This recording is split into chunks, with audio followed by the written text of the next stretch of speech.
Hey folks, good news. I am back with another full-length episode of Quizzing in America. This is Jeremy Kahneman. I'm coming to you from Chicago, Illinois. And here we are in the middle of July, and we have a true ray of sunshine with us. We have Miss Shreya from Virginia. She runs a little outfit called Sunshine Trivia. And I've never gotten to play Shreya's trivia, but I was in Arlington, Virginia a couple months ago when I interviewed Dave Madden for an episode of Quizzing in America. And I walked by a venue where she had trivia, except I was leaving town the day that her trivia was running. But I reached out and she was kind enough to agree to come on. So thank you, Shreya, for being here. And I look forward to getting to know you and getting to know a little bit about Sunshine Trivia. You want to say hello and, we'll get started. First of all, thank you so much for reaching out. It's honestly such a pleasure to meet people, and honestly that's the main reason why I even bother having a website and Instagram, and I try to do all these random things to try to connect with people, and I'm so glad that we were able to connect. I still also remember when we first talked, you were telling me about how you were in town for trivia conventions I didn't even know existed. So it's been really, really cool to just get in touch with you. My name is Shreya. I host Shreya Sunshine Trivia because my name is Shreya and I'm a ray of sunshine. That's my little brand that I created for myself. I do have an Instagram that's Shreya Sunshine Trivia. I am learning as I go in terms of how to market and how to post, and I feel like social media is such a different beast, but trivia has always been something that I've been really, really passionate about, and I know you're going to ask me more questions about it. So Oh, yeah. I'll end my intro there, but I feel like the trivia part is the easiest part when it comes to hosting, and I'm so excited for that. So how long have you been hosting? That's my first question. Yeah, so I think I've been hosting. I was looking back. I think I've been hosting a bit over 2 years now, which is weird to think that it's been a long time, but it also hasn't been that long. I think I started in either April or June. I want to say April. Yeah, end of April in 2023, I believe, is when I first started hosting trivia in a place called Assembly, which was actually in Rosslyn, Virginia.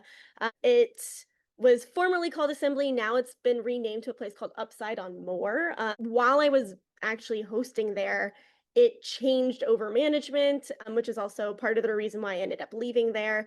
But a lot of people that were in the management formerly moved to the new space that I now am hosting at because they remembered me. They liked me so much, they brought me over. And so that's where I've been. I've been debating back and forth if I want to expand operations, but for now, I'm sticking with the one.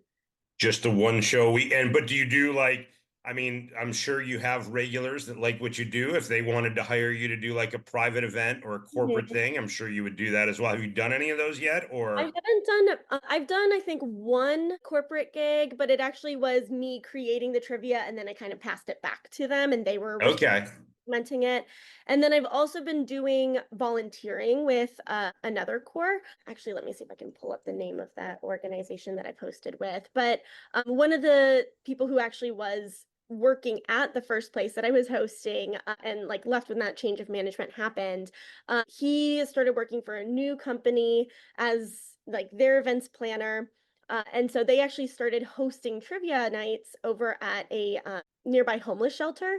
And so I've been hosting trivia for them, I think wow, 4 times. Yeah. Uh, that's interesting. I don't know that I was aware of any homeless shelters that run. It's kind of fun. It gives yeah. people some entertainment and who are probably obviously a little down on their luck, and Yeah. maybe you can be that ray of sunshine for them. So. I mean, they seem to love it.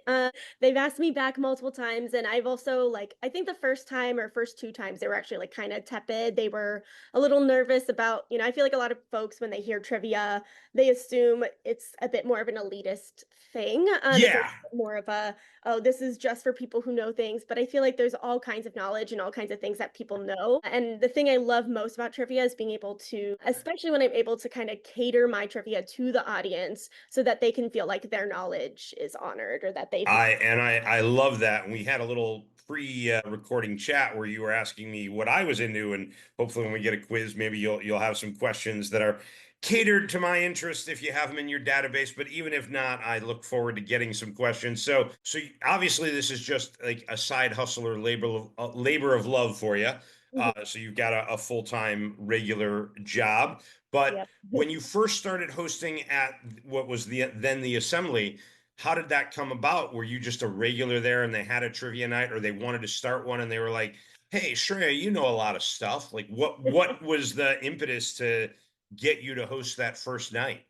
I mean, that was almost exactly what happened. So I remember I used to be a regular there because I lived in a very, very small studio apartment nearby. And whenever I would quote unquote work from home, my home just didn't feel like a place I could work. And so I started being a regular at this place called Assembly. The thing I love the most about it is that, I could sit there all day and they wouldn't really bother me. I mean, just out of the goodness of my heart, which sounds really bad, but like because I felt, responsible, I would, spend money and buy things, but they never really bothered me about it. Like if I didn't do that, I don't think they would have said anything, which was really cool because I, also side note, love like spaces where people are allowed to just like exist and be there. But yeah, so I would work from there frequently, and there was one other guy I would always see working. That was, every single time either of us would go to the bathroom, we started, being like, "Oh, can you watch my stuff?" Like we just started to know each other on site, and then finally one day we decided to introduce ourselves. Turns out he's the events manager there, so he's like, Okay. and I as he introduced himself, he said, "Oh, I'm the events manager here." And I still remember like kind of saying it casually, but also kind of seriously saying, "Well, if you're looking for a girl to host trivia, I'm your girl."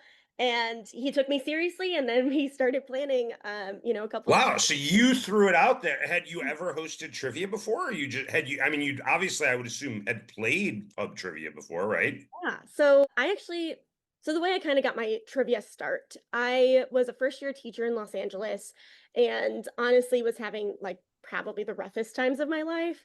And I would frequently go to the Teach for America office because I, taught through Teach for America. And it was on my way home and it would actually change what would be a solid 30-minute like drive from that point back home into a 5-minute drive if I stayed there long enough, just because LA traffic is that bad. So Yeah. I would stop in the LA TFA office. I became friends with some of the people that were there. And one of them I remember being like, "Oh, yeah, like I'm going to trivia. Want to join?" And so I was like, "Oh, absolutely." And that became our weekly trivia gig. And it was at a spot called I want to say Angel City Brewery in downtown LA. And we went there every single week, and that's literally how I was able to survive my first year teaching. I don't think I could have gotten through that without that. And then, going into the next year, once again, I started trying to, but I had master's classes that were like getting in the way, and then COVID hit. And so then we didn't have any sort of outlet. And I don't know what gave me the idea to, but then my friend was supposed to be celebrating her birthday within the first couple months of COVID. And again, we couldn't go out, we couldn't do anything. So I was like, you know what? I'll host a like you themed trivia for your birthday. And that's what I did. I hosted it over Zoom. That was the first time I hosted. And I just got really excited because I feel like one thing that happens if you go to enough trivia, you start just like making it up in your brain. That is absolutely true, and especially, and I think that that's great. So you did Teach for America. What is your day job now? Are you still a teacher, or? No, I made the tough decision to leave teaching, but the main reason I went into teaching is because I want to do more policy. And I fundamentally believe that anyone who runs policy has to know what it's like on the ground. So Sure.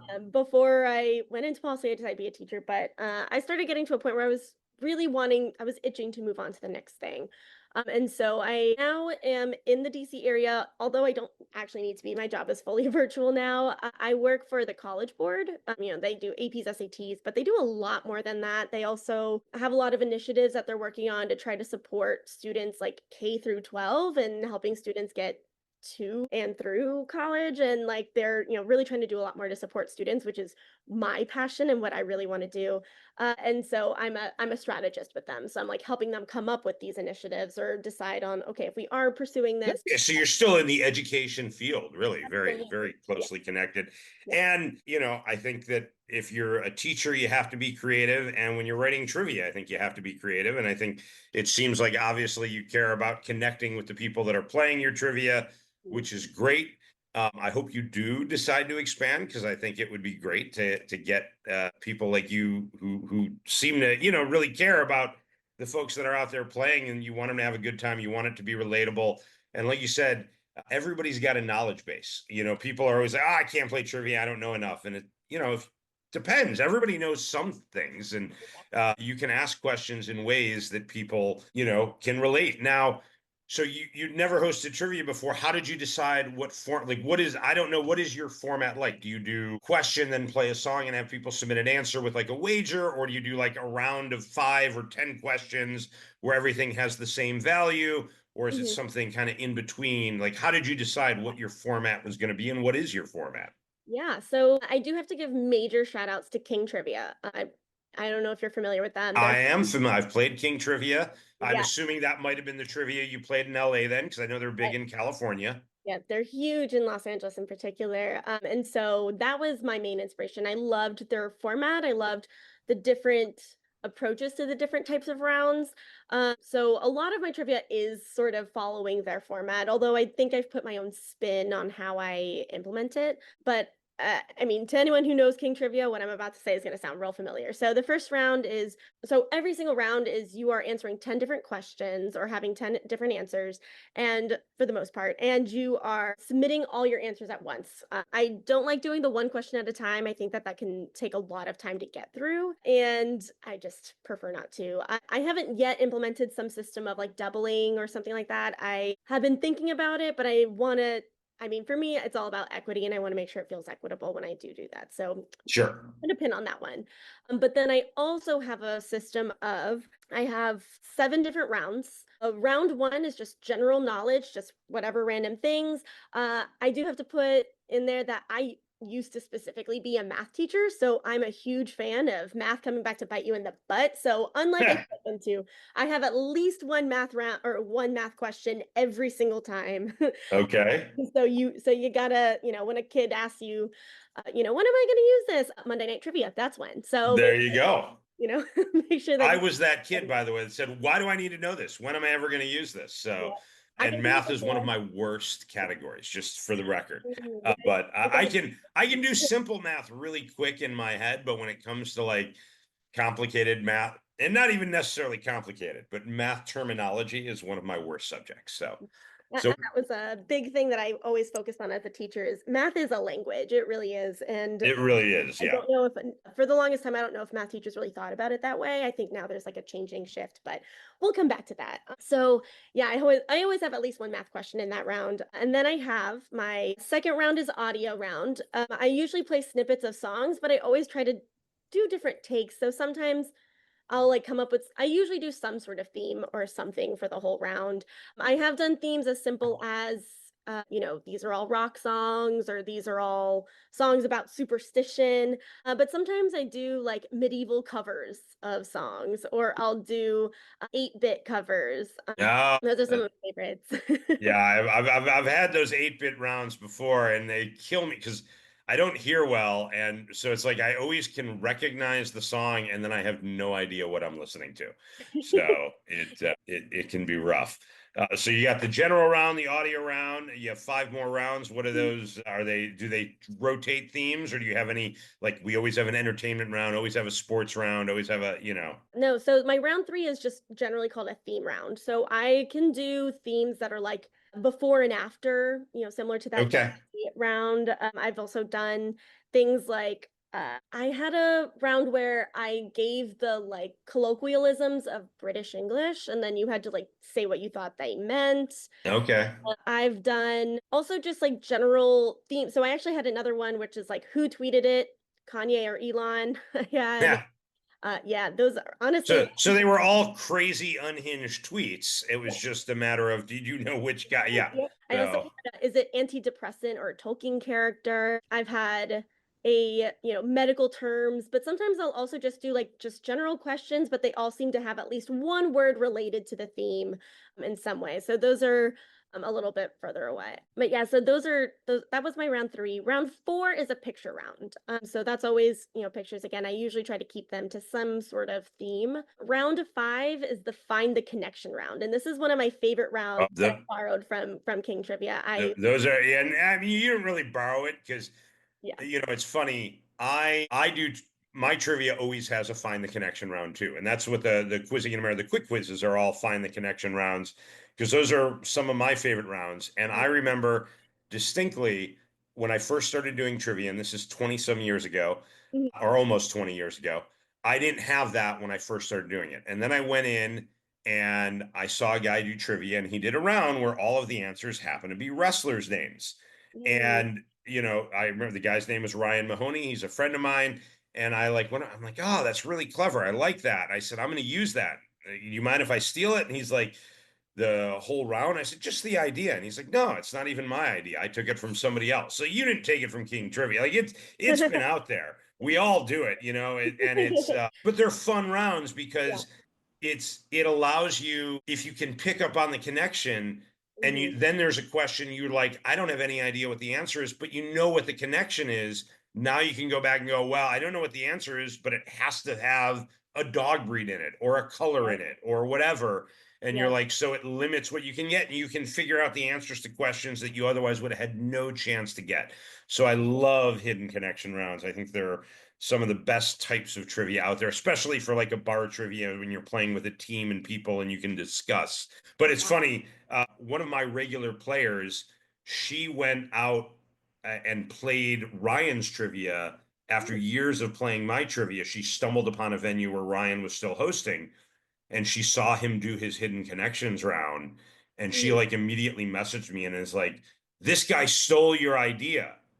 And I was like, ooh, I wonder who it is. And so then I went to the trivia night she was talking about, and I walked in and I saw Ryan, and I was like, oh. And I messaged her and I'm like, he didn't steal my idea. I Yeah. stole his idea. Yep. So, yeah. Yeah, I mean, I think that's always like the beautiful thing about all of this is that we can all kind of borrow and share and give each other ideas that maybe we never really had before. And I think that Absolutely. as long as we're all still taking it, making it our own, I Yeah, really don't think that there should be any type of problem with that. not at all. Yeah. But yeah, so then that's my round 5, and those are the first 5 are really all very similar in terms of you're answering 10 questions, turning it in, pretty simple. Round 6 and 7 is where it gets a little weird. Round 6 is like 5 clues, 1 answer. So I go through, clues, or I will give essentially 5 different clues, but however many clues it takes for someone to respond is how many points they get. So if they only require 1 clue before they submit and they get it right, they can get all 10 points. If they need 2 clues, that's 8 points. 3 clues, 4 clues, 4. 5 clues, 2 points. If you get it wrong, you get no points. And you only get to submit once, right? You get to submit 1 time. Yeah, Yeah. So it's obviously in your best interest to try to submit and wait until the end if you don't feel confident. sure. Yeah. So that's round 6, my one answer. So that one's a little bit different. And then round 7 is 1 question, 10 answers. So I'll ask one big question, then you're Okay, coming up with 10 different answers that kind of somehow fit within that sure. category. I love a good list round as well. That's another thing that I like to do in my trivia quite often. And do you have any sort of final wager, or is it just at the end of that round, that's the whatever the total score is, that's the winner? Nope, at the end of that round, that's the winner. Although I have been thinking lately about trying to put in some sort of wager question or something. But my trivia takes up about the 2 hours, so I'm like, I don't know more to it. The only I would say the only thing that I like about a final wager is, without that, it really allows the cream to rise. Like if you're a really good trivia team, you're going to consistently just win or be at the top, right?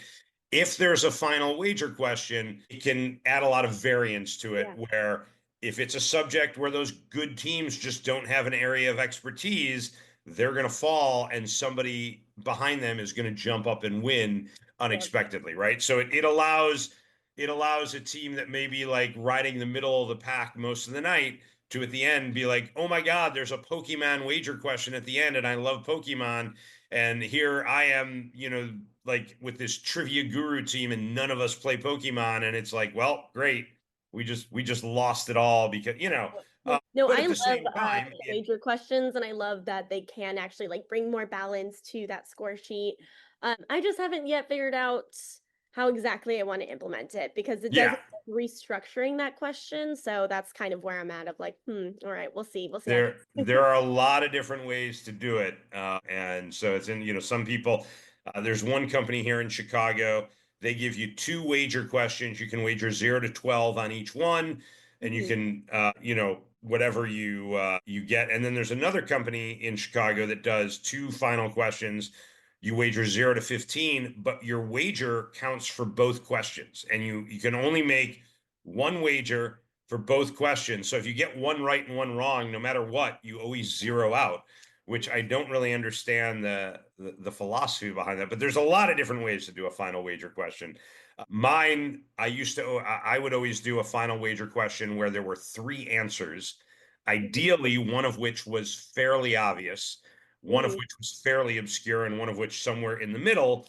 Okay. And you got to wager up to 10 points.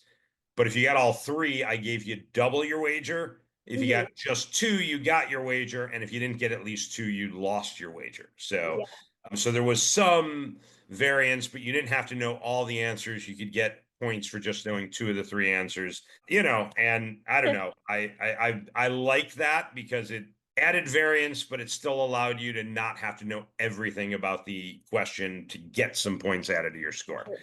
I do like I also am partially into those rounds where they give you like the categories ahead of time and then you Oh wait yeah. round. I also liked there was I think Geeks Who Drink did this, but I don't honestly remember if I don't know if they still do, and I don't remember if this is 100% right, but they used to have a system of there are like three different rounds that you're allowed to double on, or you like do the juggler's hat or whatever, and if you're wrong, then you get no points for that round. Well, so I think you're conflating King Trivia with Geeks Who Drink. So they both have so if I recall correctly, Geeks Who Drink, and this one I know for sure, Geeks Who Drink has what they call the Joker round. Yeah. You can Joker any round in a Geeks Who Drink quiz, Mm, but there are three rounds in the quiz that are worth twice as many points as all the other rounds. So uh, you never, if you want to win, you will never joker around unless it's one of like they have an audio round where you get a point for the song, point for the artist. That's double points. They mhm, have the final round, which always have just twice the amount of points available to it. And then there's always one other round of, I think, the eight, it's either 7 or 8 rounds. I think they do 8 rounds. One of the other rounds is also worth double points. So if you don't double one of those rounds, you're shooting yourself in the foot because you're mm, using your joker on a round that's only worth half the points, which is one of the things I actually don't like about Geeks Who Drink. It's probably the biggest thing I don't like is I think if you're going to allow people to joker, then you shouldn't have double point round. Like you shouldn't allow them to joker the rounds that are worth double points because then that one round is 4 points the value yeah. of the other rounds. Now with King Trivia, they're the ones, and that's you said you don't have where you could, I don't know if they call it a joker, but you have a double. And I Mhm, believe for King Trivia, you could double any or every round of the game. But yeah. the caveat was if you don't get every question right and you double, Draw you your get point. 0 points. Yeah. And so if you have a 10 question round where you have nine answers that you know you have right and one you're unsure of, and you're like, oh man, if we have that right, we could get 20 points in this round. But if we double and we miss that one question, we get 0 instead of 9.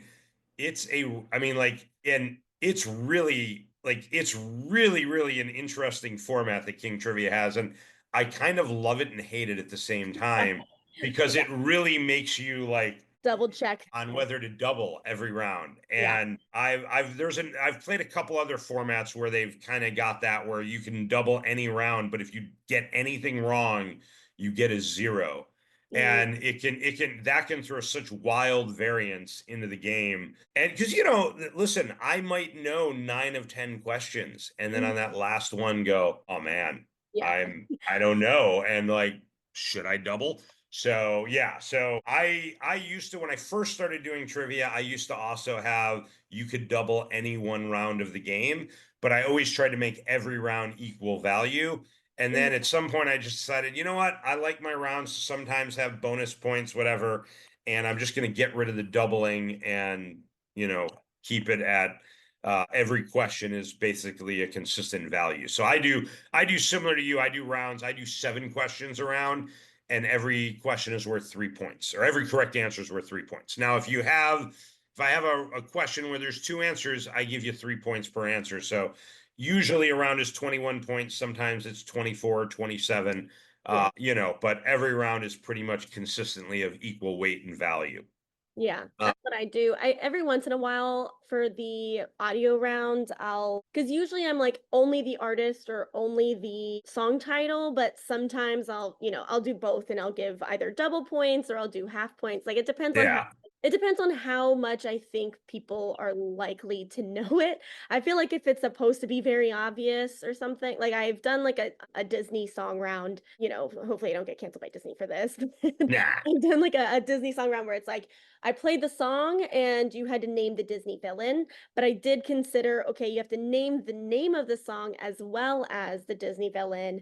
And for that, I could have done half point for each part, sure. where I would do, full point for the I whole. like naming the villain. Like, yeah, I mean, obviously, like I'm assuming, you're gonna have Ursula in there, Gaston, I mean, but yeah, that's kind of a different take as opposed to naming the film or naming the song or, interesting. So what is your when you like how long does it take you? Do you spend all week trying to come up with questions? Do you have a day where you're like, I'm gonna sit down today and write the quiz for next because it's Monday nights when you host, right? Yeah, so I host every Monday night at 6 o'clock in Crystal City, which is an area in Arlington. It's an area called National Landing Water Park. Come check me out if you're in the area. It's actually a really fun area. Like I wish I was there for trivia because It's I very think I went. Do you host for the pizza place or just for the whole venue in general? So the managers of the whole venue technically own the pizza place, own the bar at top, and so Okay. like those are the three main areas I could potentially be sitting or hosting. That's the thing that's a little tricky with that place is because they have so many things happening there. It is feasible for me to move all over. And so sometimes I'm sitting in front of the pizza place, sometimes I'm sitting in the bar upstairs, which we do prefer to do when there's like inclement weather. So if it's like rainy or something, I can go up there and I was just going to ask, do you get so for those listening, where Shreya hosts is it's a lovely, it's kind of, it's like an outdoor food hall park. There's a whole bunch of different types of, there's a pizza place. There was, I I think a Middle Eastern place or a falafel place, if I remember. There was at least one or two Asian places. I mean, there was a lot of great food options that were there, and there was a great bar, and it was just I was there. It was a gorgeous night, beautiful sunset. Like it's a great place to go play trivia. So if you are in the City, Arlington area on a Monday night, like I mean, you're gonna even if you don't like trivia, I think you're gonna have fun going out there and hanging out and drinking and eating, right? yeah. But hopefully you'll go out there and like that. If you're listening to this, hopefully you'll like trivia and you're gonna go out there and play. So anyway, so when you're writing the questions, do you have a process? Do you have a method? Do you have or is it just like as the week goes, you're like, oh, I came up with this idea, I'm gonna run with it, and let me go to my computer real quick and jot down some notes or It's a mixture of things. Most of the time I'm taking note. I have a whole, page of notes on my phone that's just like trivia ideas. So I will make note of that. Sometimes I like listen to a podcast. I'm like, oh, that's a really cool trivia question. Or especially when I go to like museums or something like that, which in DC, obviously there's so many. I'll, find a fact and I'll note it down. And so a lot of times my poor trivia goers will essentially be experiencing my week in a nutshell sometimes when I'm like hosting, which is honestly super fun. But that is, yeah, that's great Yeah. because, like, I mean, that's one of the things I get asked most commonly by people when they find out that I run trivia and I've been running, like, how do you come up with your questions, right? And so it is a process where it's like, okay, this occurred to me this week or this happened and it inspired this round. And, there are ways to take what happens in your everyday life and just turn them into a trivia round. And I think that's kind of fun. So. I also do have a system of so the first like the top three people or top three teams will get gift cards, but I decided to make the fourth place team also win something. So if you win fourth place, then you get to pick a category for the following week. The idea being that hopefully, if you get fourth place and Sure. come up with a theme and you come back the next week, you're more likely to be in the first three. Absolutely. And I used to do the same thing when I first started out. If you do expand, you'll find that It's a that lot becomes a much more difficult thing to do because then you have like three or so four different venues where people are choosing categories and you're like, oh my God, this is too much for me to put together and write. But if you're doing just one venue like you are, I think that is a wonderful thing to do. And I think it's something that anybody who's kind of a solo one-off trivia host should consider doing, because I think it really does bring your participants a little bit closer to the game. And do you have any sort of veto power? Like if somebody says, I want you to do a round on 12th century Japanese literature, and you're like, I don't know about that. Yeah, Or like, well, technically, I don't say that. I don't particularly say that it's the theme for a whole round. It okay, could be the theme for a question. So if you give me okay, something all right. that's like so particular, it's like, Yeah, okay, probably not going to happen. But I have actually done questions like I have written a question like write me a limerick. okay. And like or like I had people write me a haiku once. So I do sometimes do some like kind of fun questions like that where they could be doing an example of 12th century Japanese. And do they get points for that, or do they win like a round of shots for that if they do that? They Or do they get around a they get points for that. So that's like okay, like so instead of having a question that's like, "Oh, if it's 575, what type of poem is it?" Like I feel like yeah, that's and okay, this also could be just because again, I was a teacher. I feel like sometimes there are level 1 questions, which is what we call it in teaching, which is like sure, memorization. And I think that's most of what trivia tends to be, but I do sometimes like to incorporate a little bit more of the like level 2 to level 3, which is a little bit more like deeper thinking. So like rather than just saying, okay, 575 is a haiku, now you have to write a haiku. So you have to think through sure. what is the 5 syllables, what are 7 syllables. And I do think people tend to have a little bit more fun with those questions. I've like the haikus and limericks and stuff that I've gotten are honestly, they always make me giggle. They're such good times. Yeah, I had a venue I was hosting at, and I would do it was for a round of shots. It wasn't for points, but I would have at the beginning of the night, I would ask somebody for a celebrity, I Ooh. would ask somebody else for a city, and I would Mhm. ask somebody else for an animal. And then I would tell people, okay, Sabrina Carpenter is walking her anteater in Seattle.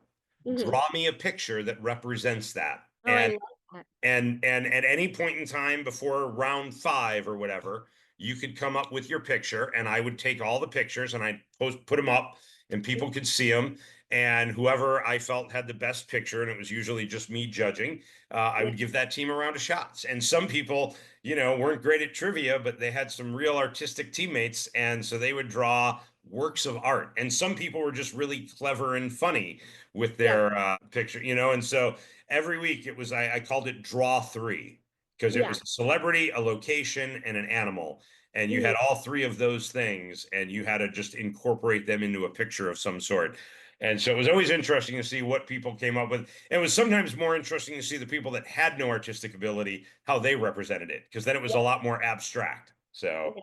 Oh, that's so interesting. That's actually pretty funny. So the thing about ideas like that, especially when it comes with like, getting shots or something like that as like their prize, that does involve a level of cooperation from your partner organization, oh right? yes, from the venue, sure. Venue. And I think that's the tricky thing that's always interesting to try to manage, which is okay. So I want to make it clear that like I'm adding value to these venues, and typically, right when people show up to these things, it's they're definitely ordering drinks, they're ordering food, Yeah, all this kind of stuff. So they're bringing in money. I think that one thing that's a little tricky about the venue that I'm at is it's very plausible for someone to come in play trivia and not spend a dime on anything, right? It is just an open space, yeah, it's a park essentially, right? which So is so welcoming and awesome, but it also means like that we need to make sure yes. they're getting money. So I do think that that's a trickier sell sometimes, depending Yeah, I know, on absolutely. Especially with the venue you're at. And yes, I was there, and it's like you're right. It is the type of place, because all the tables and chairs are kind of communal to all the different establishments. Like, you know, yeah, somebody could very easily just sit down there and even just bring their own meal and drink and, play trivia. And it's like, oh, you've added no value to the venue. I mean, you have, but yeah. And so that is as you actually were saying how you started at the Abbey, is you would come into work there and you felt obligated to spend money. Mhm. And I have that same mentality when I go into a venue. I feel like, okay, I'm using their space. I Yeah, need to now support their business, right? And that's the same when you're going out and playing trivia. You yeah. should be supporting the venue that's hosting the trivia. So, order I something. even if you take it home and have it for lunch the next day. Yeah, I agree with that on like a very larger level. I do think that sometimes, especially as like a trivia host, I'm also thinking, okay, so maybe not this week they're spending money, but they're going to come back repeatedly, right? Like you're also building up a consistent base of people that are going to be coming back week after week. I think that it does become a problem for sure if like week after week they're literally never spending money. Yeah. Yeah. But I also Yeah, sometimes feel you know, like, anybody who's yeah, coming in multiple weeks, if you have a week where it's like, oh, you know what, I just came from a big event where we had dinner and drinks, and I just wanted to come play, but you know, I get it. yeah. I'll say this, They're going even to in bring those their friends at some situations, point. Like they're going to bring if other people, you you know. know, if it's financially viable for you, a Mhm. solution to that is buy a meal to go. If you don't want to take it home for lunch, give it to a homeless person. Give it to Mhm. somebody who doesn't have food. And you know, I've done that before at trivia nights. There are ways you can support the venue without, you know, Yeah. Yeah. necessarily eating or drinking yourself. Yeah. So I've gone to like sometimes you have trivia at microbreweries, and a lot of those places don't have kitchens, and I don't drink. So I'm not gonna buy your beer, but they might sell t-shirts or hats. And so I bought like t-shirts and hats from places that I've played trivia at just so Yeah. I spend some money and support the venue. All Yeah. right. I think So I you touched mean, on something else that's a little interesting is like yeah. how much trivia is tied to drinking culture in the US and like how much you kind of have to decouple that and be like, well, you don't have like I've had people be like, oh, well, I don't know what to order. I'm not going to drink. It's like, well, you don't have to. There's food, especially at the venue Yeah. at. They have non-alcoholic drinks. They have as you said, like sometimes there's merch. Yeah, but yeah, I think that's an interesting, I think, mental Yeah. aspect that people tie together, like trivia with drinking too. Well, and the venue you're at is really wonderful because you have just such a variety. It's like a food hall almost. You have such a Yeah. variety of foods, and you Mhm. have desserts, and so like really, there's gonna be something that Something for anybody, you know, everyone. there's Yeah. there's no limit. Like if you're a vegetarian, there's vegetarian places there. If you're, you know, like Yeah. there's food that fits almost every diet. So Yeah. there's yeah. And from what I saw, it all looked pretty good. So I ate there twice in the weekend I was there. I had the pizza one night and I had one of the Asian places one night, and they were both fantastic. Yeah. So And I also have to say that for those of you who aren't sure because you haven't been, the pizza there is so good. Like it tastes delicious, but also it's huge. Like it is very big. yeah. Yes. It Uh, really does feel like New York style yeah. like pizza. It's really good. Yeah. So anyway, I think I'd like to jump in and play a sunshine trivia quiz if you are Yeah. ready to go and have some questions available, and you can we can see how I would do. Yeah, absolutely. Hold on, let me pull this up real quick. I'm assuming hopefully this gets cut in editing. Yeah, you know, you would think it does, but sometimes I'm really not great at the editing. I have a guy, Mike, who's been helping me a little bit, but sometimes I get him the episodes at such a late moment that you know folks can just listen to us banter for a couple seconds while you pull it up. And I'm looking forward. One, I really want to see how I do on your Yeah. escalating clues round, as I'll call it, the one where you get the 5 clues, and the Mhm. list round I'm looking forward to. And of course, the hidden connections are always my favorite rounds. So you have a lot of types of trivia in your set that I know already I'm gonna like. So Yep. I'm curious what the questions are gonna be, and how much I will know. And listen, not to toot my own horn, Mhm. I play a lot of trivia. Yeah. I do pretty well. In fact, so it's funny. So I've played trivia in 47 out of 50 states.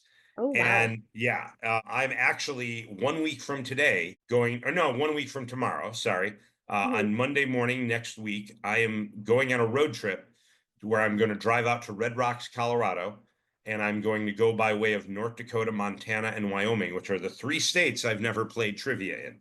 And I Oh, wow. plan to play trivia on Monday the 21st in Fargo, North Dakota, on Mhm. Tuesday the 22nd, somewhere in Montana, maybe Billings or somewhere else, Mhm. and on Wednesday the 23rd, maybe Cheyenne, Wyoming, or somewhere in Wyoming, and then get down to Red Rocks for a concert on Friday, and then I'm going to drive back. And it's funny. So when I was in Virginia, I was actually, wait, have I played in?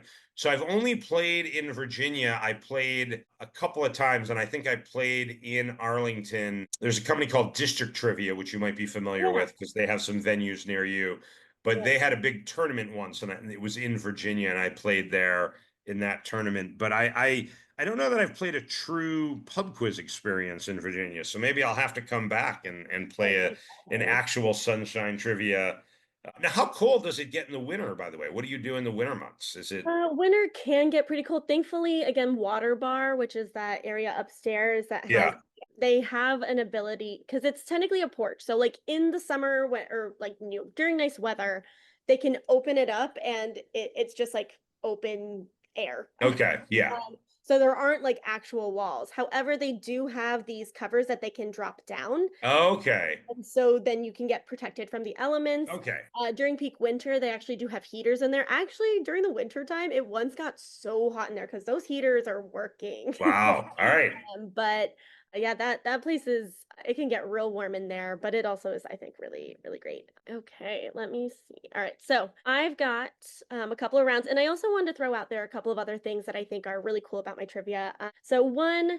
I'm not doing it at the moment, although we're in discussion about potentially bringing it back. But I at first when I started hosting trivia, every single week we would donate about I think it was 15% of what the venue would get towards a charity, and that became actually a winner's choice sort of like thing where the winner would get to pick the charity that we would be supporting for the Well, next. that's nice. Yeah. Yeah, so that was a cool prize, and also just in general a nice thing to bring back.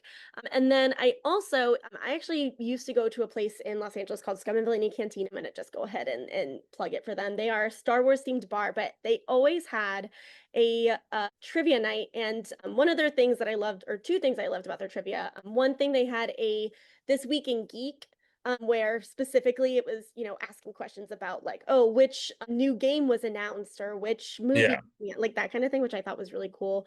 I haven't really quite been able to replicate that because, frankly, even at the time, I was like, where are you guys getting your information? I'm not learning any of this. Like, it is not in my newsfeed.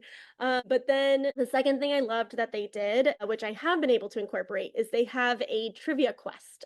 For them, it was kind of like a board game that you could kind of follow along with, and you would essentially get to move forward if you showed up. If your team was like a repeat team, you got to move forward. If you won, I think you got to move forward. And there were a couple of other things that could help you move forward on this game board. But also, you could get things like almost like Mario Party type things where it's like you could like get like make someone stop for a whole week, like they couldn't move forward and stuff like that. Oh, okay. I did a version of that on my own trivia. So if you are a team that keeps coming back, you can move forward on my game board. You can actually find the game board linked to my website. But on the game board, there are also chance spaces. If you land on a chance space, then I have like, Super Mario Party things where you can get like a Mario star where you're protected from a negative effect. You can get a warp box where you switch places with someone. You can Now, if you get to the end of the game board, is there a prize at the end of the game yeah. board or? Yeah, so at the previous venue, I was able to get them to agree to naming a drink. Like the team that won got to name a drink, and that would be Okay. the kid order. At the new venue, it's mostly been like swag. So we've been able to give away like coffee mugs. I've been also asking around to like the nearby venues. So we got like drink tickets or something from or coupons or something from the Alamo Draft House that's across the street. So Okay. like it's just random cool stuff. But it my little thing that I say about that is because even week after week, if you still lose, you can still win. So There's, I'm sure you'll know what it is. There was a really cool ice cream place, not part of the venue you're at, but like around the corner. You should yeah, get them to give you like free scoops or something to give yeah, out to like a folks I because think it's Van Houston or something. I think that's it. Yeah. Yep, It yep. was very tasty. So, All right, so this is my trivia. All right. oh, yes, we have for those that are just listening and not watching. So you put this on screens for your players as well, then, right? If I can. So the venue that I host at now, where I typically host when I'm outdoors, I don't have a screen, but sometimes I am able to put it on a screen. The original place where I hosted, I did have it on screen. So I generally prefer as much as I can to have both a visual and the audio because I know that they're different modalities for learners and for people. But I do have a nice little PowerPoint because in case people want to ask me, or want to see the questions or whatever, I at least have it there for them. Okay. All right. So, question number one of my first round. Again, this is general trivia. In the Philippines, a duck embryo known as balut will do the trick. In Mongolia, it's pickled sheep eyeballs in tomato juice. Ancient Romans would eat a deep fried canary. What are these regional delicacies a cure for? So, I mean, I don't have any clue, but I'm trying to think of, what you would create some sort of thing to cure. And so I'm thinking it's either going to be something like a hangover cure. That seems to be the most obvious guess that I could make, or it's going to be something like a cure for like a common cold. But I mean, if it's not hangover, it could almost be anything. And I'm hoping that the answer is a cure for a hangover, because I think if it is, then I kind of love this question because I think it's something that's not very obvious and most people don't know, but it's also maybe very figure out, which I like those types of questions. So I'm going to say hangover. And by the way, you don't have to give me whether I'm right or wrong till the end, because I think you don't do that with your normal rounds, right? So I'll write down my answers and then we'll go over the answers at the end. Yep. Grab a pen here and we'll say hangover is what I'm Yeah, going to say on that one. All right. Let's After go on to after our first question one, two. then we'll yep. Question two. What is the clinical name for the thigh bone? Oh God. Okay. I'm like, okay, I'm so it's not the femur, right? It's the femur, like, wow, I should so know this like right away. Because it is the femur, right? Femur came to mind right away. It has to be that. I'm overthinking this. I'm gonna go femur. Okay. All right, question three. Who is the author of the 1960 novel about social and racial inequality in To Kill a Mockingbird? That is Harper Lee, portrayed by Sandra Bullock in the film Notorious. I love Sandra Bullock. I also love Harper Lee, but yeah. I actually don't think I've seen that movie. All right, four. What is the name of Elon Musk's satellite train? Oh God. I mean, it's like a bullet train, but it's Elon. So it's like I just assume it's got to have some sort of immature name because he's such a moron. But I don't know that I know this. So like his Teslas are the Model S, 3, X, and Y, which spells sexy because he literally is like a fourth grade boy that Oh yeah. never grew up but got $1 billion, and just he's so immature and stupid. Sorry, Elon, but you are. So I just think it's going to be something like, inappropriate or crude sounding, but I can't think of anything funny. So I'm just going to say the booty train. Love it. Yeah. All right, five. The bassoon is a member of what musical family? That would be a woodwind. Question six. Maine borders which U.S. state? And yes, it is only one. That is right. It's the only state that borders just one state, and I've driven from New Hampshire into Maine. So I'm fairly confident that the answer is New Hampshire on that one. Nice. I actually, in my intro to the general trivia, I usually say, whatever things have happened in your Slumdog Millionaire life that help you like answer these Yeah. trivia And questions. for that one in particular, a lot of people have trouble remembering whether it's Vermont and New Hampshire, like Mm, which one is which. And so what helped me remember is there's a Portsmouth, New Hampshire, which is a port on the ocean, right? And mhm. Vermont doesn't have an ocean border. So you can always remember New Hampshire is the one that is furthest east because it's the one that has a port and Vermont doesn't. So Yeah. I feel like that's a helpful way to remember, but also I don't know if people remember that level of detail for even like Maine's geography. yeah. So No, you have to know Portsmouth, New Hampshire is a city. And, just like then I go, oh, port, it's on the water. So that's just my little mnemonic. yeah. All right. Seven. What fantasy kingdom is the main setting for the Legend of Zelda video game series? So I try and also, like we were saying earlier, kind of cater questions to the crowd that I'm in. So one of the topics that people always want to hear is video game questions.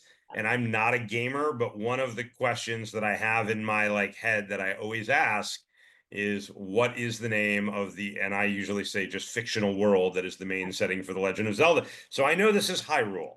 All right. Number eight. What revolutionary leader wrote the influential Common Sense in 1776? And I love some American history, so I know that is Thomas Paine. Awesome. Number 9. Again, this is a math question because, again, I was once upon a time a math teacher.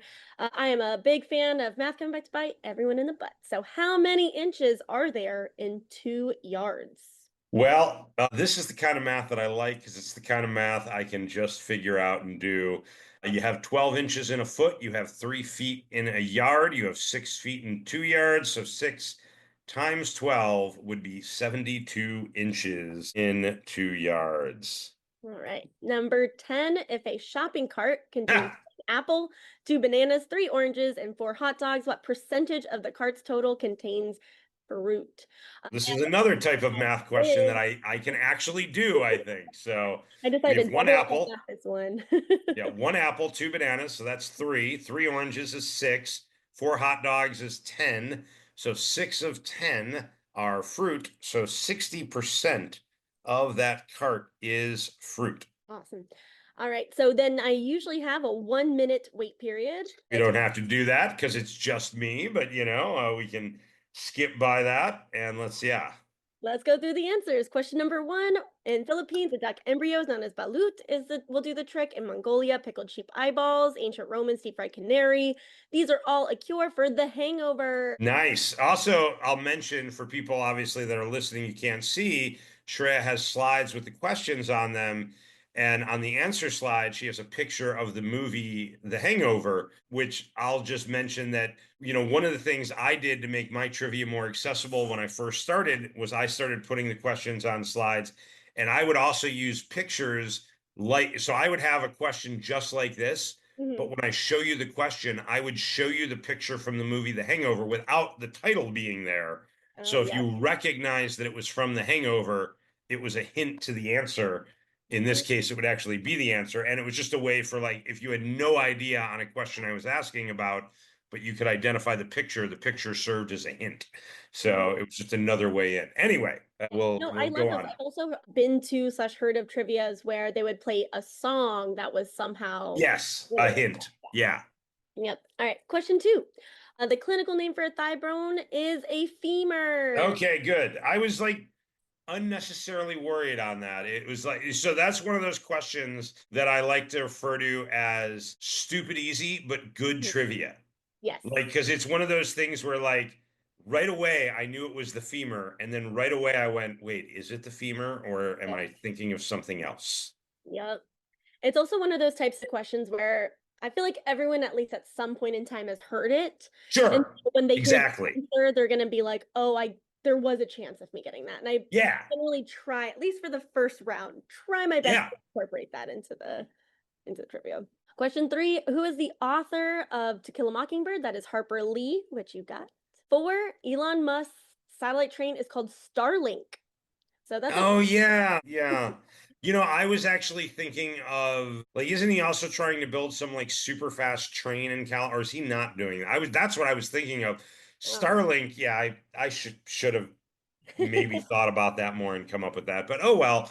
can't be perfect. So I've actually been able to see this in the night sky. I was camping, so it was pretty clear, and it looked like ants crawling across the sky. It was so crazy to see. It was, wow. yeah, honestly, I couldn't stop looking at it. It is mind-boggling that this exists, though. All right.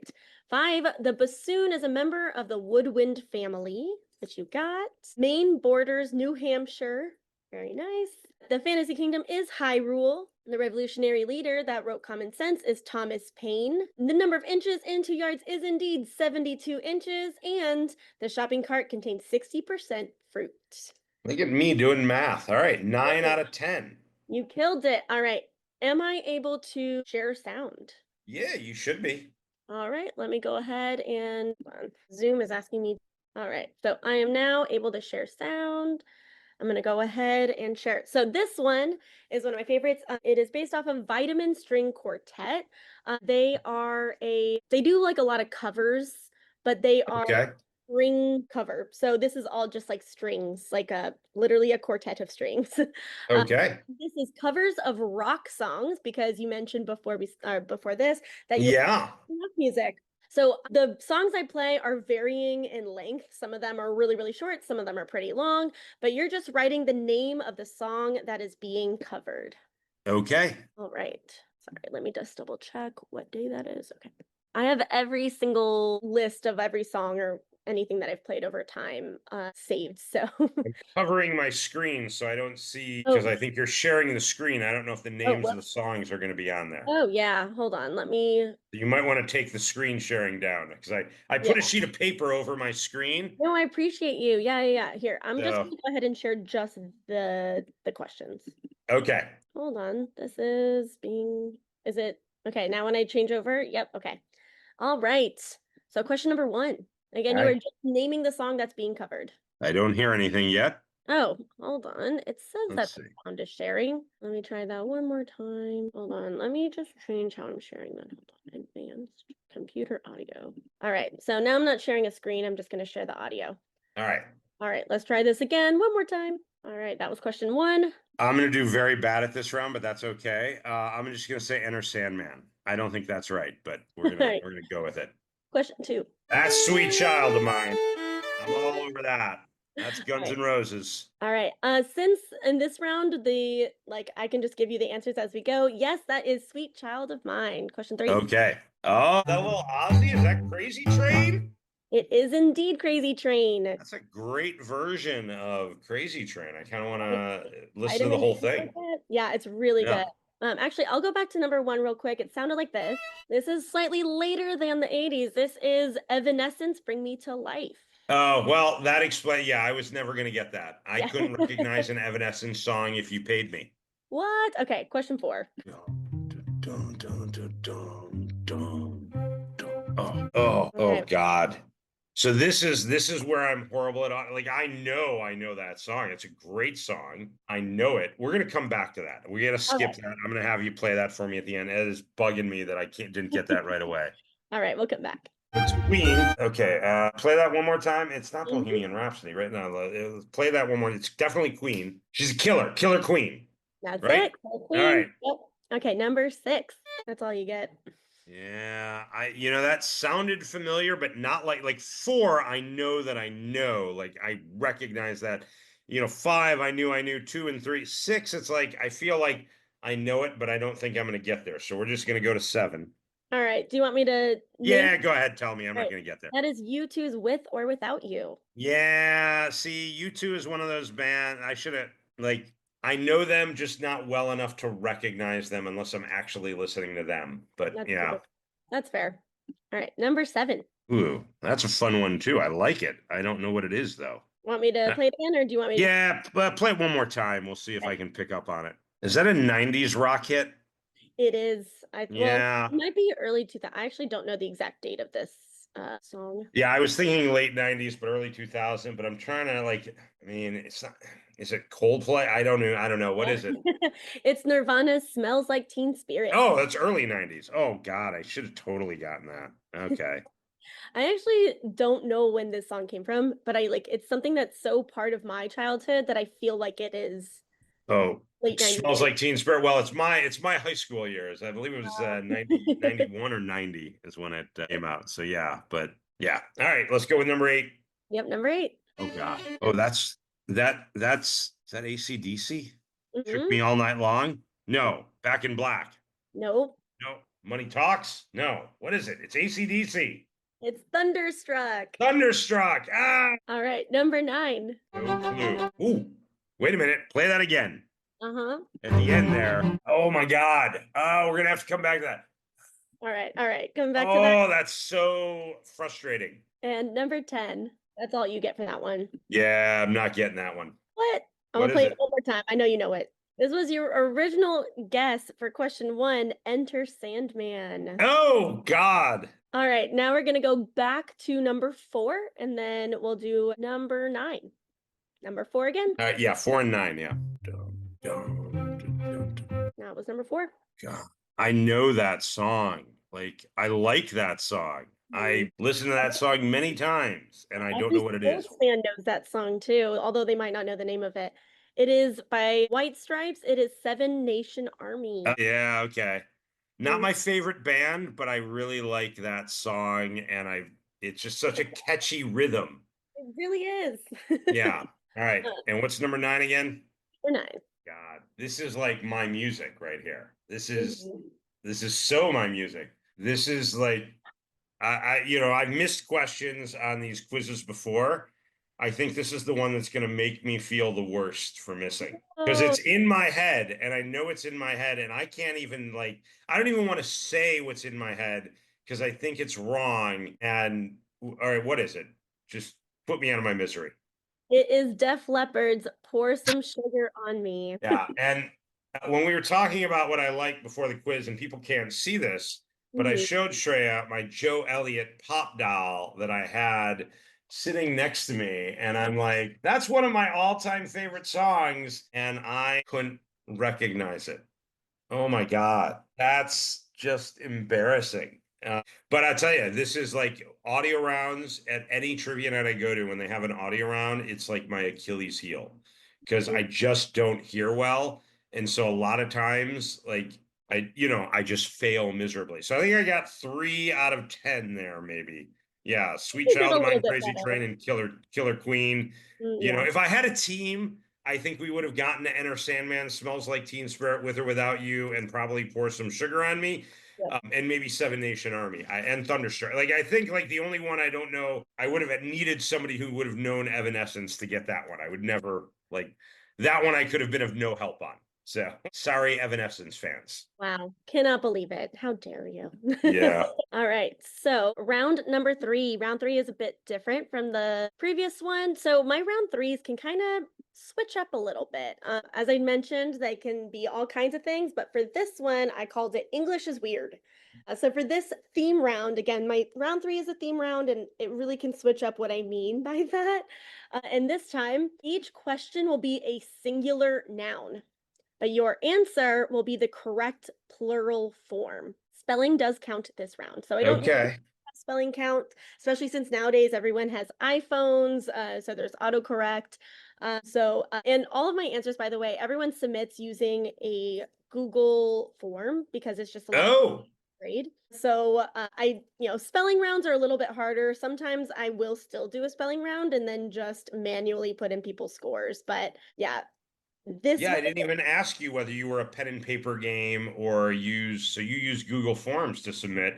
I So do. yeah, for a spelling round, can you disable spell check on a Google form or are you not able to do that? I don't think I'm able to do that because I think that's by the person's Yeah, their but device, sure. yeah, unless they, use a Chromebook, in which case, like, I'm able to do a little bit more Yeah.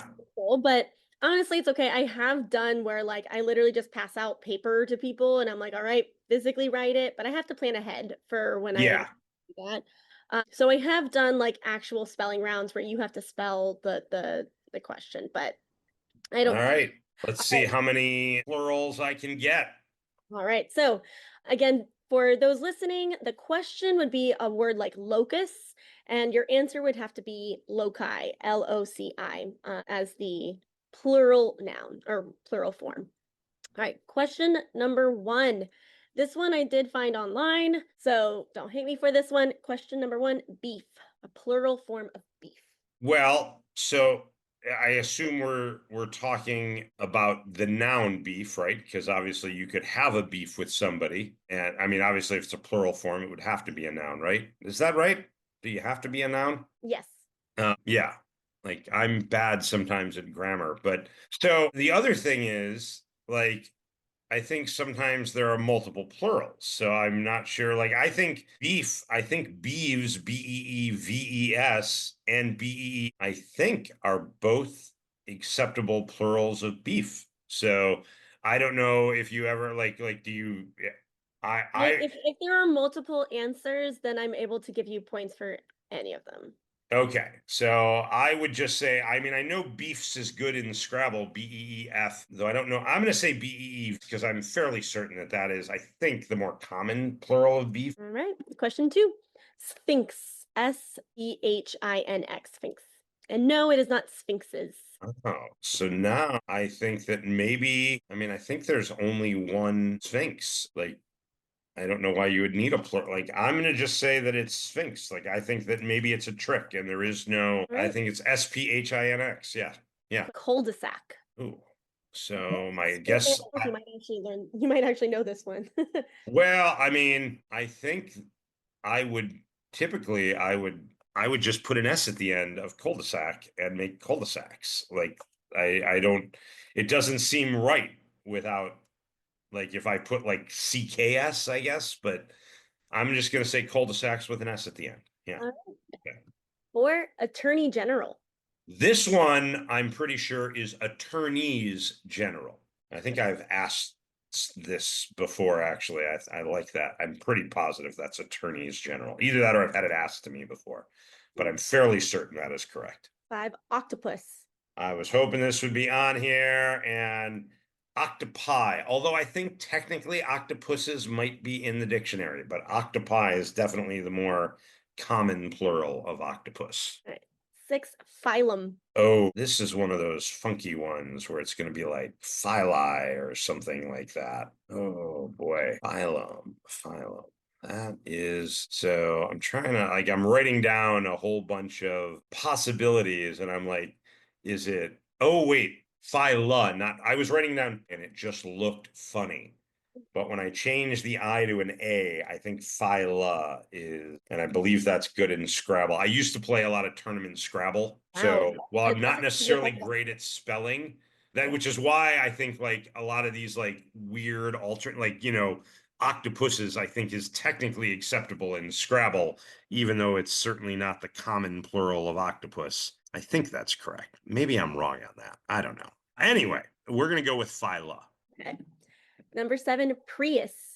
And this was actually voted on. So like the company, Yeah, because it's a corporate thing, right? Yeah. they created an official term that people had to like vote on and put in. So that there is an official quote unquote like plural for Prius.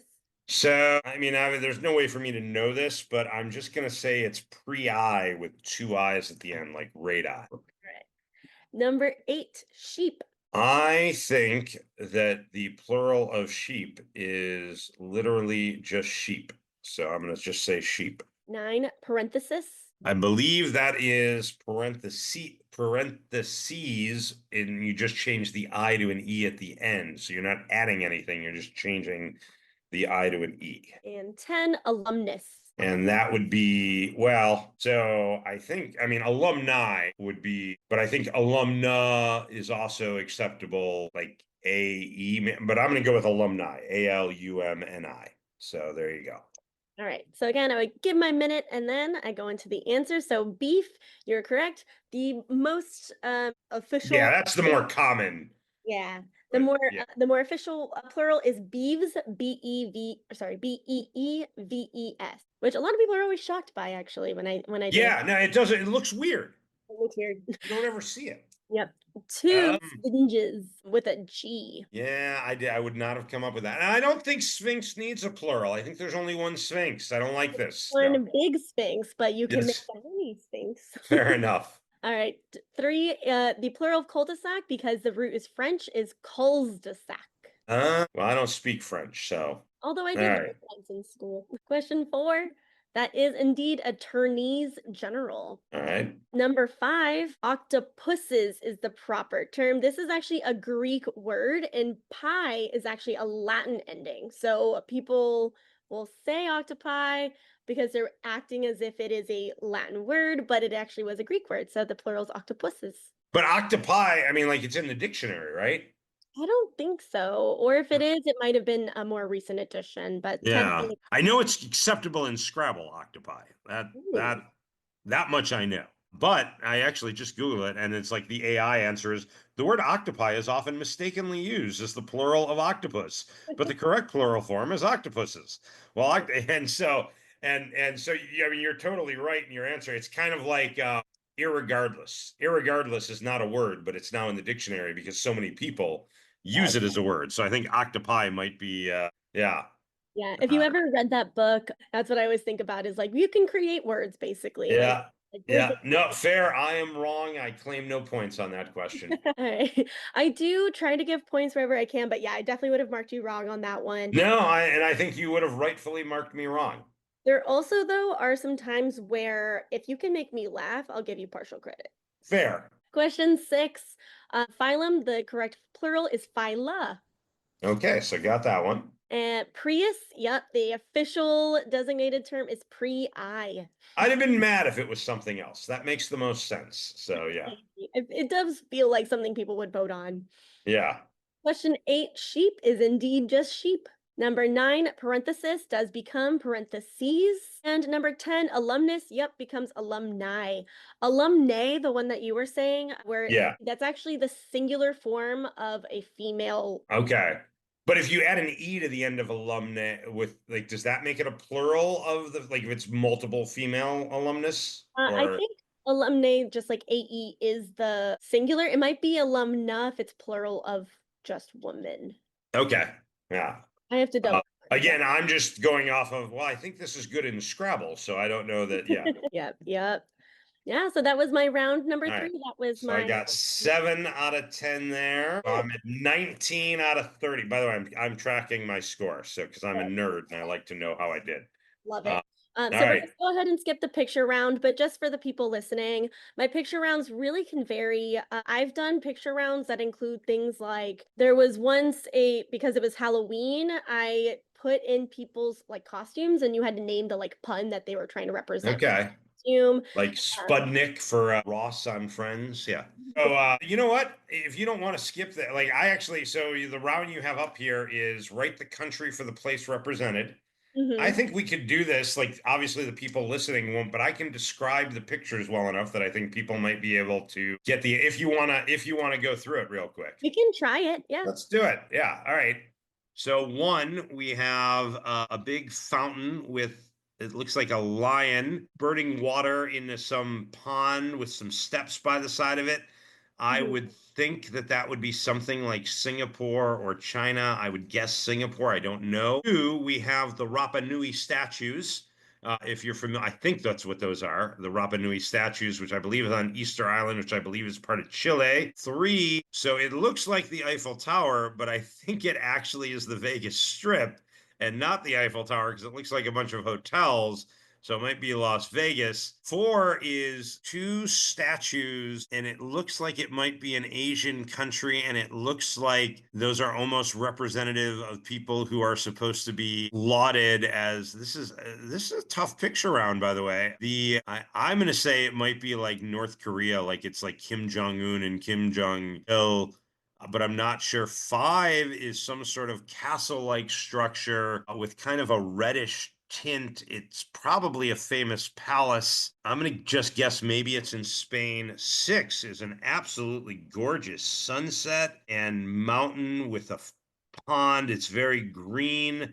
It almost looks Matterhorn-like, but it's not the Matterhorn. And it's so green and just wow, I want to go there. So I'm really curious where it is. If I had to guess, I think I can't think it's Switzerland because I think it would be snow-capped if it's an Alp. It might be South America. I'm gonna go with Peru, maybe, and I think that's probably wrong, but it's a beautiful, beautiful scene.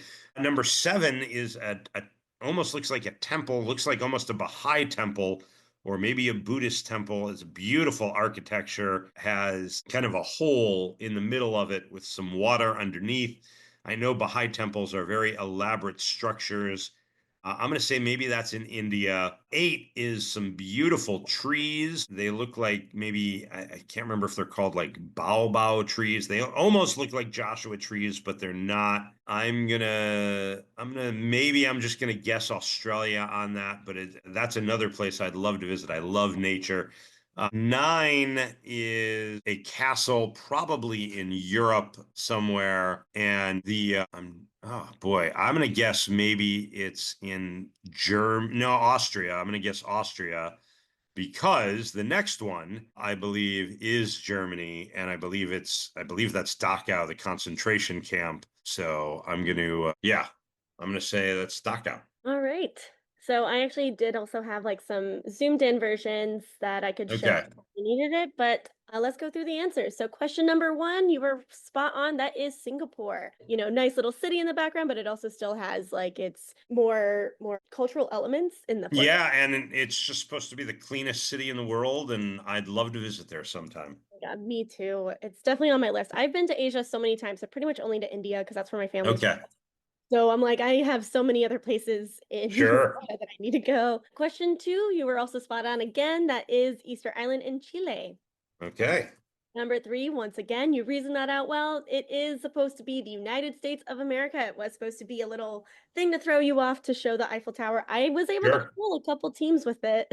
I'll bet, because you know what? That you see the Eiffel Tower and you don't even think, and you just go, oh, well, that's the Eiffel Tower. It's France. It's easy. But yeah. And then next to that, question four was indeed North Korea. Yes. All right. I'm very proud of myself for logicking that one out. Yeah, number five actually is the Red Fort in India. Uh, I've actually been there. It's really, really cool I'm architectural sure. engineering marvel. It's really, really cool. Okay.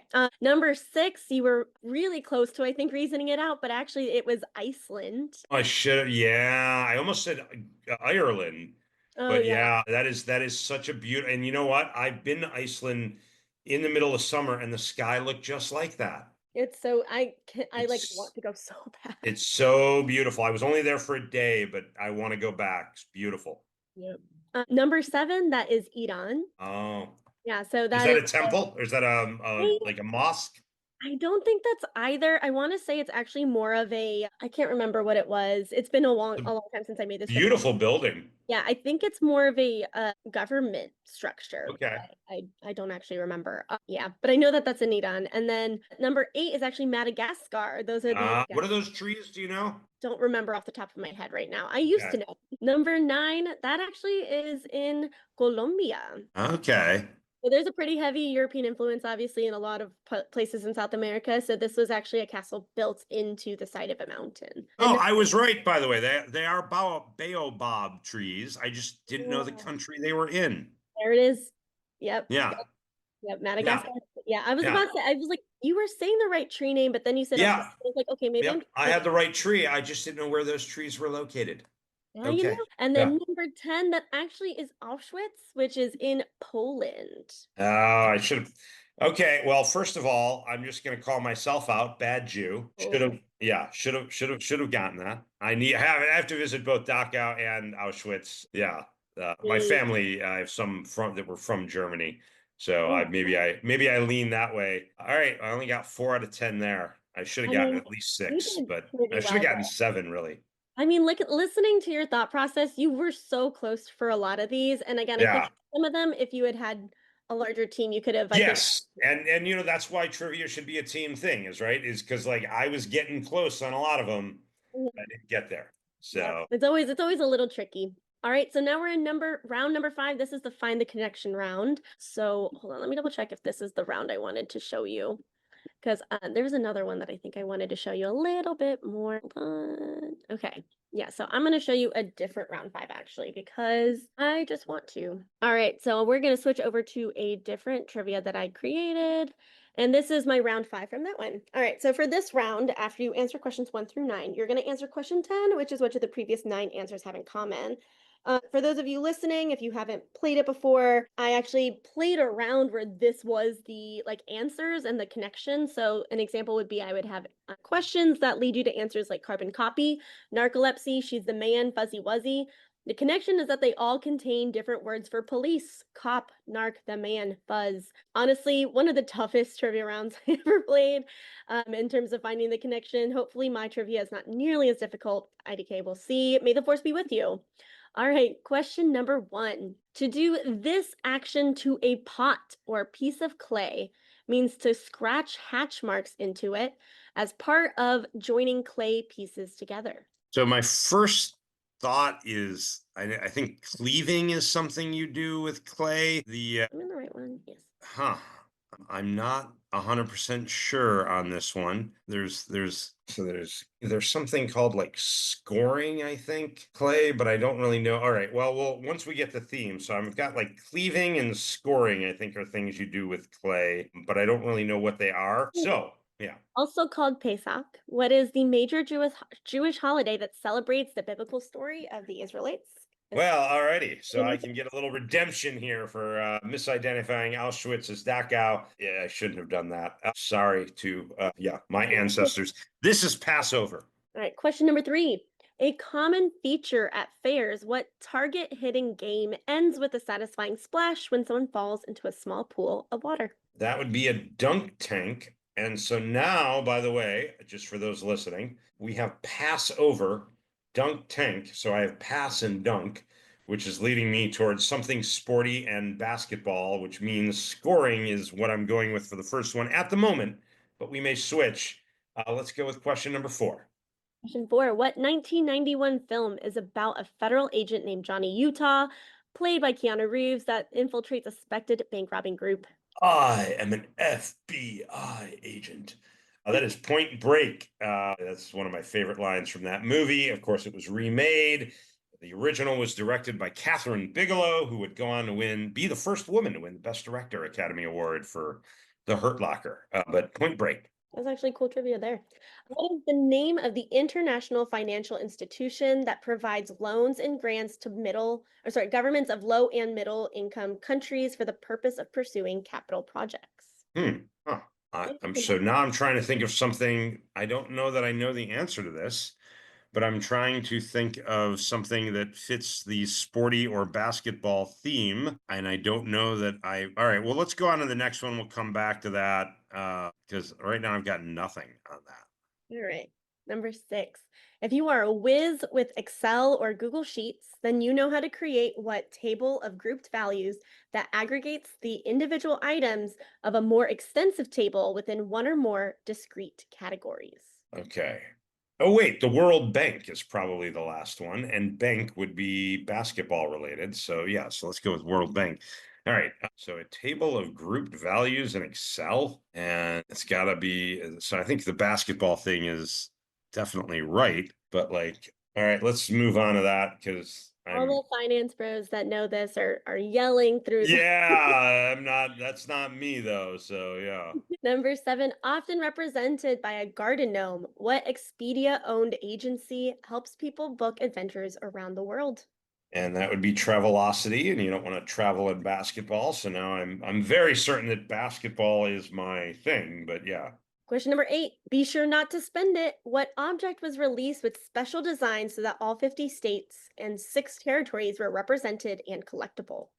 That would be your quarter. If you're going to if you're going through a rough breakup, your friends might encourage you to find a blank, which is a one, two, three, four, five, six, Yeah, 7 letter word, even if you're not fully over your ex. that would be your rebound. All right, and then number 10, the question you've all been waiting for. What did the previous 9 answers All have? right. So we have basketball. So let's go back to question 6 because that was the one so the group values. So Is with Excel or Google Sheets, then you know how to create what table of grouped values that aggregates the individual items of a more extensive table with one or more discrete categories. So basketball terms that I haven't used are assist, steal, block. Could be something with block in it.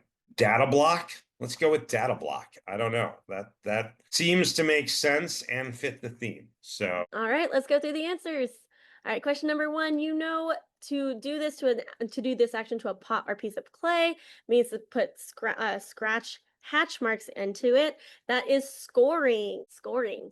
all right. 2, as you correctly said, the major Jewish holiday is Passover. 3, a dunk tank is that target hitting game. 4, that movie is Point Break. 5, it is indeed the World Bank. All right. Number 6, that is a pivot table. Oh, too bad. Number 7 is Travelocity. 8 is a quarter. 9 is a rebound. And 10, if you look at all those answers, score, pass, dunk, point, bank, pivot, travel, quarter, rebound, those all have to do with basketball. All right. So I got 9 there. So 12, 19, 23. I'm at 32. All righty. All right. So now we're going to go into my round number 6. So this is inspired by some rounds that I played where it was more based off of location, but I just really took this round and ran with it. So again, for this round, there's only one answer that you may use, and you may only respond one time. So I will name 5 clues, and the number of points you may earn changes depending on how many clues you need to hear before submitting your response. So if I only give you one clue and you're able to answer it, then you can give me all 10, then you can get all 10 points. 2 clues 8, 3 clues 6, 4 clues 4, 5 clues 2 points. Again, if you are wrong, you get 0 points for this round. All right. The clues should ideally make it easier and easier throughout, but again, it's up to you. May the force be with you. All right, clue number 1. This is the 10-point clue. Tyrone William Griffin Jr., better known by his stage name, is an American singer-songwriter and multi-instrumentalist and record producer who first gained recognition for his feature on rapper YG's 2010 single "Toot It and Boot It." I am the last character of his 3-character long stage name.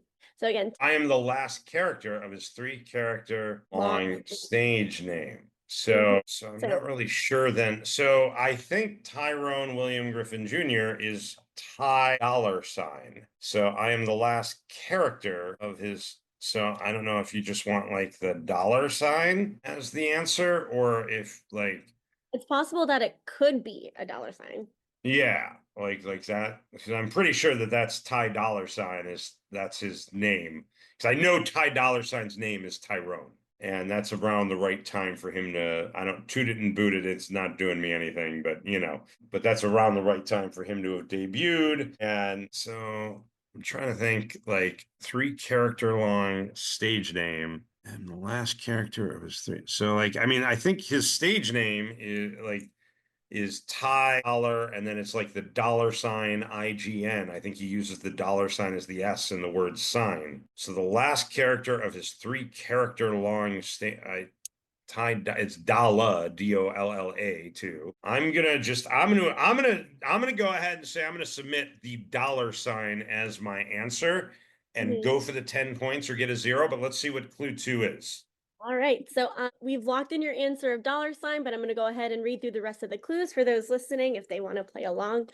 Clue 2: when trying to copy and paste a formula in Excel without changing references, you must use me before the column letter, row number, or both. All right, clue 3: I am the symbol that is made on a typical computer board or computer keyboard when you press Shift All and right. O. So now I know I'm right. I didn't know the Excel part. That again, my lack of Excel knowledge shows, but now I know over the 4 is the dollar sign. So now I'm fairly certain that that is correct. All right, I'm gonna keep going for those listening. Yeah, sure. So, clue 4: after rehab for an eating disorder, the Die Young artist switched to using her birth name rather than her previous moniker. In this change, she simply replaced me to a letter. So that's got to be Kesha. And clue 5: I'm used to reference American Money. I look like an S with 1 or 2 lines through the top to bottom. And that is, I hope everybody that didn't submit before number 5 at least got the 2 points. yes, I really hope so. I Yeah. describe it in detail. I always try to make clue 5 as clear as possible. Sometimes, like if it's a word, I'll give you the first and last letter. Yeah. I try my I was the first president of the United States, and my name rhymes with Porge Joshington. Yeah. something like that. Yeah. But yeah, for those of you who are listening, it is a dollar sign. Ty Dolla Sign has a couple of ways to write out his moniker. So he's Okay. well, the tie with That the dollar and then the sign, like the S changed to a sign. that makes sense. Yeah, but he's I think also used the like TY with the dollar sign too. Yeah. All right, so now we are in round 7, and this question, or sorry, there is only one question this round, but 10 answers. And in this one, order does not matter. So I don't care what Okay. you give me your answers in, as long as you give me all the answers. All right, this one is actually, you know what? I'm gonna change this one because I want to give you one that I know you'll love because I know you'll nail it. All right, so this is the trivia question actually from my most recent trivia that I just did.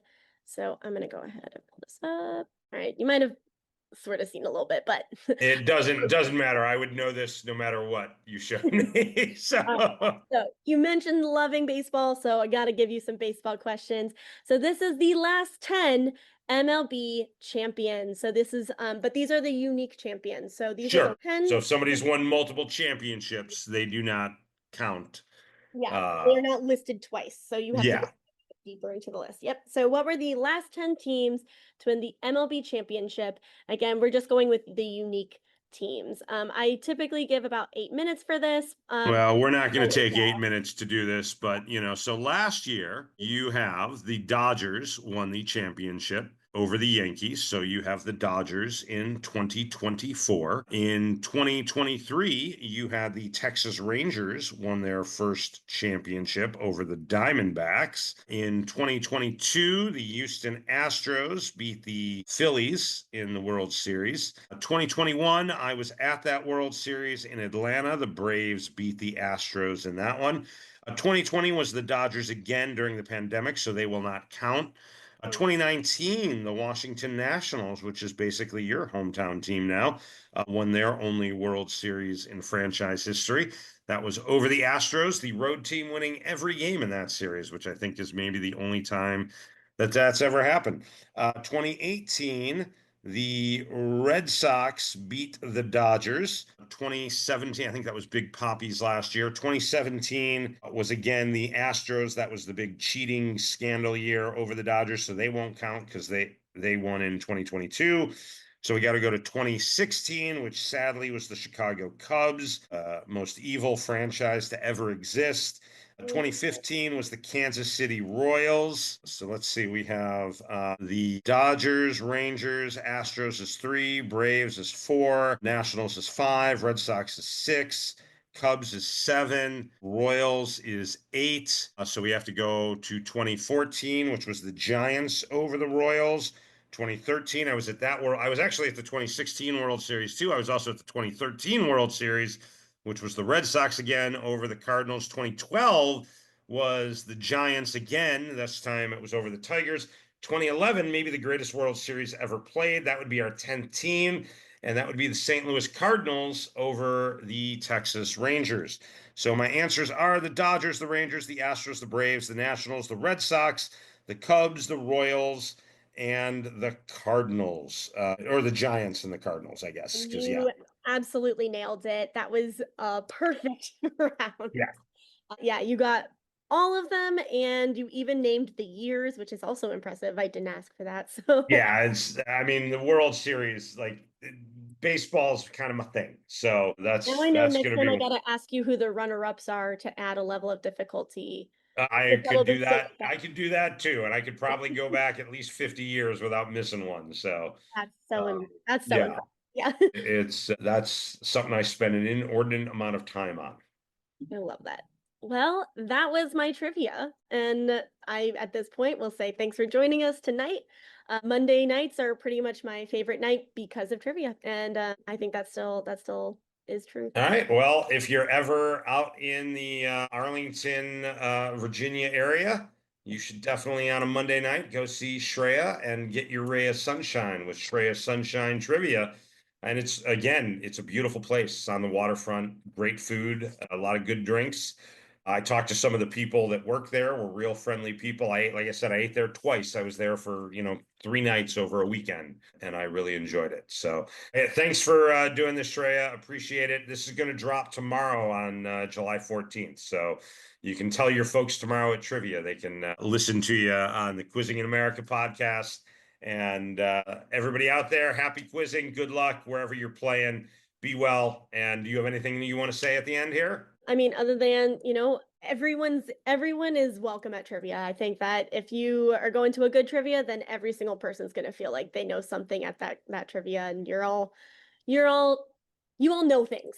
And everyone's knowledge is special and is honored. So you guys are all awesome, and I'm so excited to see more people at trivia from this podcast. So Agreed. I hope some more people come out there that listen to it, and I hope some of your regular players listen to it. So, very good. Thank you. Have a good night, everybody. Take care. Bye. have a good night. Thanks.